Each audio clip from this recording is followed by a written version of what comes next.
আল্লাহ নবী বলেন, উম্মত মিফতাহুল জান্নাতিস সালাহ, নামাজ বেহেশতের চাবি, নামাজ বেহেশতের চাবি। আল্লাহ বলে, আমি আল্লাহ তাআলা শুধু তোদেরকে নামাজ পড়ার জন্য ডাকি না, বরং তোদেরকে চাবি দেওয়ার জন্য ডাকি, চাবি। আমি আল্লাহ তাআলা তোদেরকে জান্নাতের চাবি দেওয়ার জন্য ডাকি।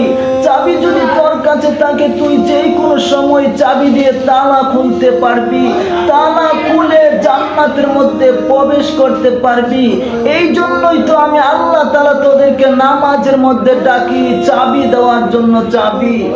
কিন্তু হাই হাই যুবক, আমাদের সমাজে এমনও তো যুবক আছে যে যুবকগুলো 365 দিনের একদিনও তো ফজরের নামাজ আদায় করে না। অথচ আল্লাহ নবী বলেছেন, ও আমার উম্মত, মিফতাহুল জান্নাতিস সালাহ, নামাজ বেহেশতের চাবি।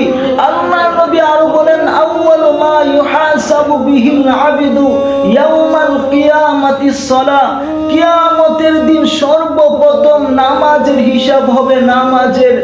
এই জন্য যুবক, দুইটা পায়ে হাত রেখে বলি, 5 ওয়াক্ত নামাজ আদায় করো।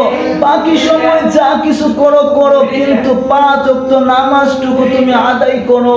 5 ওয়াক্ত নামাজ যদি তুমি আদায় করতে পারো, তাহলে তুমি মালিকের কাছে তুমি দামি হইতে পারবা, দাম।